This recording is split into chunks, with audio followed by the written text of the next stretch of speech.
Radio J. Radio J. Géopolitique le MAG. Steve Nadjar. Radio J. Merci d'être avec nous pour la deuxième partie de Géopolitique le MAG. C'est l'heure de retrouver, comme chaque semaine, la géopolitologue Léa Landman. Bonsoir Léa. Bonsoir Steve. Et merci de nous rejoindre. Comme chaque jeudi, Léa, quelles sont et quelles seront les conséquences de la guerre des 12 jours qui a opposé Israël et l'Iran avec l'aide donc des États-Unis la semaine dernière? Alors déjà Steve, on va arrêter de l'appeler la guerre des 12 jours. Ça vous plaît pas cette expression de Donald Trump? Non, j'aime pas cette expression. C'est comme si c'était une guerre qui a éclaté tout d'un coup au milieu de nulle part. C'est une guerre qui a une continuité. Elle a commencé le 13 avril où officiellement on peut remonter à ses origines au 7 octobre. Voilà, ça c'est dit, c'était juste pour la petite parenthèse. Un usage politique aussi par Trump de cette idée de guerre très courte. 6 jours, rapide, machin. Non. Mais en fait, ça enlève une... On ne peut pas tout comprendre quand on dit guerre de 12 jours. D'abord, elle n'est pas terminée. Deuxièmement, elle a commencé avant. En tout cas, cette campagne, disons, a eu quand même un potentiel incroyable de produire des effets périphériques, beaucoup de stress, beaucoup de personnes qui ont beaucoup parlé en se disant « Ah, ça va être le chaos, ça va être terrible, c'est la guerre mondiale, enfin, tout le monde va s'y mettre, etc. etc. » Mais ça a quand même des répercussions de Gaza à se poser des questions sur les équilibres des grandes puissances et les équilibres globaux. Donc, sans bouleverser fondamentalement les rapports de force, ce conflit a néanmoins servi de révélateur des dynamiques régionales et internationales en cours. Vous savez, on aime bien les révélateurs. De temps en temps, il se passe un truc, on se dit...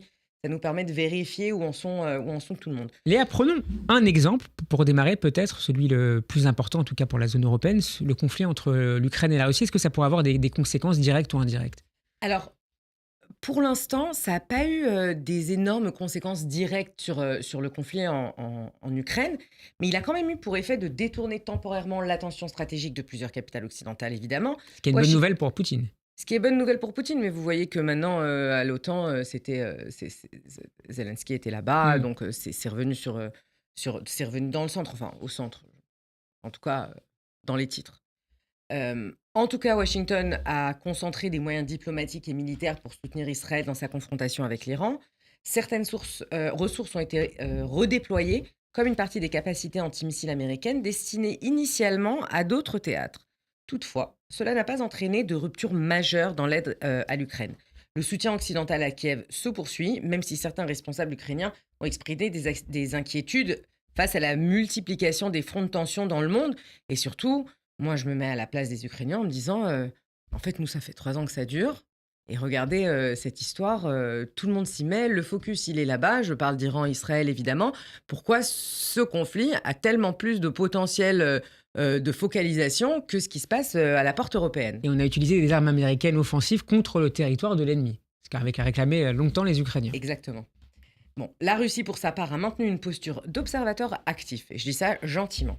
Tout en dénonçant les frappes israélo-américaines comme une atteinte à la souveraineté iranienne, Moscou s'est gardé de tout engagement direct. Cette prudence reflète ses limites. Engagée militairement en Ukraine, la Russie ne peut se permettre une implication supplémentaire. Puis surtout, elle n'a vraiment pas envie d'ouvrir un front avec Donald Trump. C'est vraiment pas l'idée. Bon, reste attentif quand même aux impacts du conflit sur sa coopération militaire avec l'Iran, notamment en ce qui concerne évidemment les drones. En matière énergétique, les prix du pétrole sont restés relativement stables durant la crise. Moi, je pensais que ça allait explosé, mais finalement, ça a été assez stable, ce qui a atténué quand même les effets économiques que Moscou aurait pu craindre. Après la Russie et l'Ukraine, et en bonne géopolitologue, vous voulez vous intéresser maintenant, Léa, au corridor stratégique. Oui, alors, il y a un journaliste israélien qui s'appelle Elad Simchayov qui dit les corridors ne sont pas, et il le répète plusieurs fois, ne sont pas la raison principale de cette guerre. Mais il faut quand même remettre un peu cette histoire de corridor stratégique qui fait partie, en fait, inhérente de la compétition entre les puissances, des espaces d'influence, etc. Donc, en fait, non, ce n'est pas la principale raison. J'ai vu quelques personnes qui disaient oui, tout est économique. Non, tout n'est pas économique. En tout cas, il y a 3 projets qui s'affrontent de manière indirecte. C'est la Belt and Road Initiative de la Chine, donc le corridor IMEC porté par les États-Unis et l'Inde, et le INSTC qui s'associe en fait la Russie, l'Iran et l'Inde. Donc, l'Iran, s'impliquant dans un affrontement militaire ouvert, a pris le risque d'affaiblir son image de pays de transit stable. Certains partenaires, notamment indiens, pourraient reconsidérer leurs engagements dans des projets traversant le territoire iranien.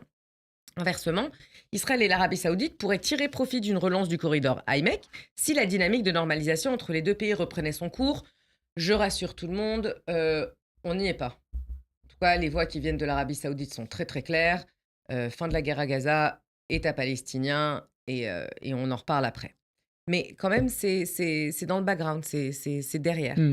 La Turquie, quant à elle, poursuit son ambition de devenir une plaque tournante logistique entre l'Asie et l'Europe.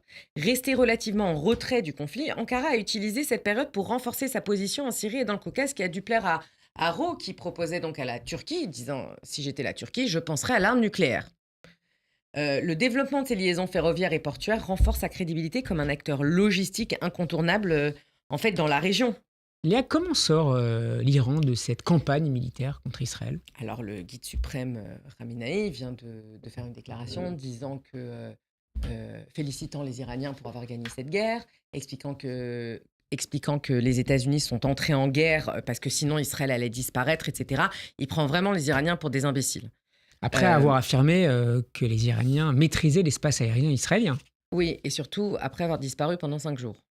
Ça aussi. En fait, il a fait cette déclaration parce que ça fait quelques jours que tout le monde se pose la question, où est Khamenei? Son fils a dit au New York Times qu'il est dans un bunker, il est protégé, coupé des télécommunications. Coupé des télécommunications, etc. Donc, qui dirige le pays? En tout cas, sur le plan militaire, l'Iran a essuyé des frappes ciblées d'envergure contre plusieurs de ses installations nucléaires et infrastructures stratégiques, évidemment. Alors, si ces attaques ont provoqué des dégâts immenses, non négligeables, etc., je ne sais pas les quantifier. Je ne sais pas dire aujourd'hui quel est le résultat direct de ces frappes. Je ne sais pas dire si le programme nucléaire a été retardé. Personne ne le sait pour l'instant, donc on va attendre un peu. Mais la frappe en elle-même produit un effet psychologique et terrible pour l'Iran.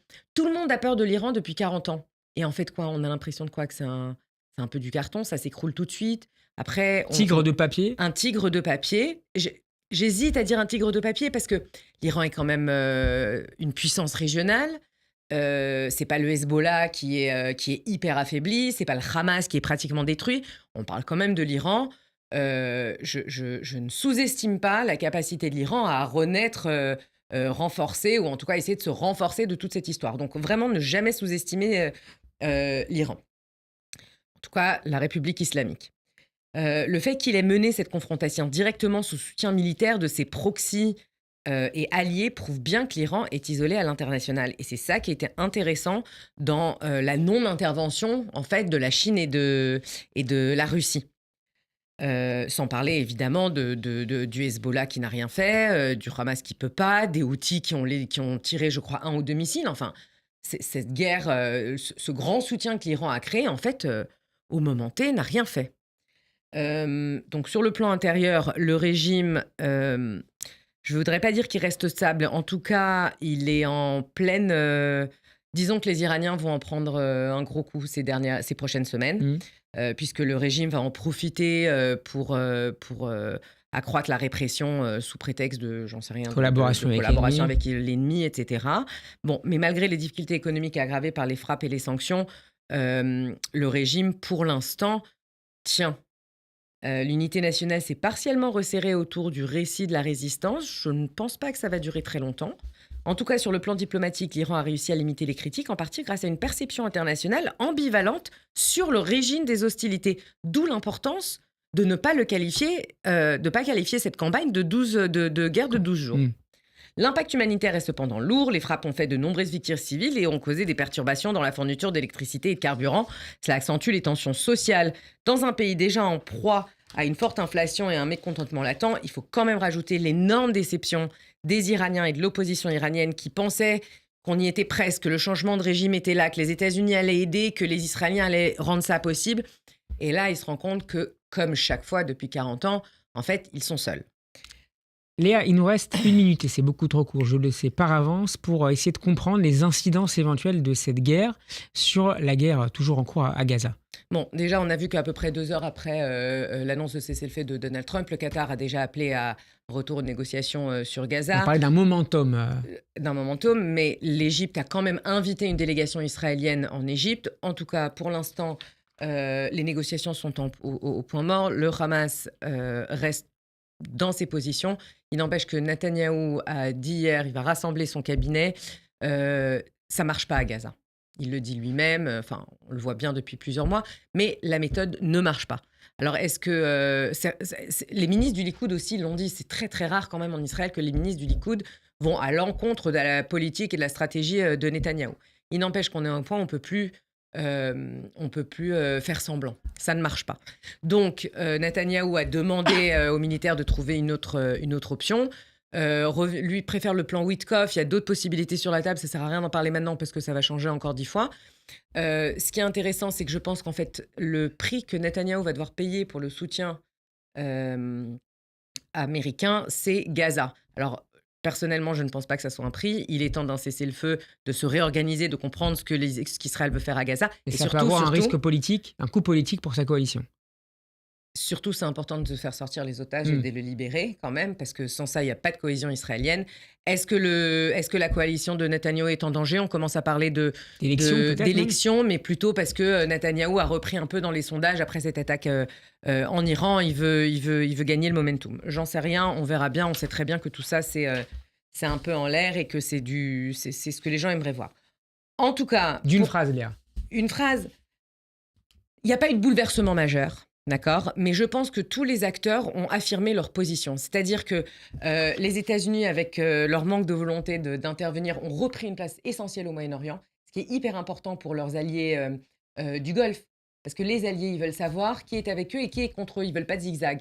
Donc, elle dit qu'il avait été lâché lors de précédentes frappes iraniennes. Ils ont été lâchés, mais là, ils ne sont pas... Là, Trump marque son territoire, en fait. Et Trump veut marquer son territoire parce qu'il sait qu'on est dans un monde où la Chine marque son territoire, où la Russie marque son territoire. Lui, il veut que ça soit très, très clair que d'abord, son territoire, c'est Israël. Il ne faut pas l'oublier. Et il a appelé à arrêter le procès de Netanyahou. C'est vraiment de l'ingérence à des plus hauts niveaux. Il n'empêche que c'est une question de marquer son territoire. Et je pense que Trump a très bien réussi à faire passer le message à ses alliés qu'au moment T, quand c'est vraiment plus possible, il est là. Merci beaucoup Léa Landman d'avoir été avec nous comme chaque semaine. On peut réécouter votre chronique géopolitique sur radioj.fr et en vidéo sur les réseaux sociaux et sur YouTube. À la semaine prochaine. À la semaine prochaine.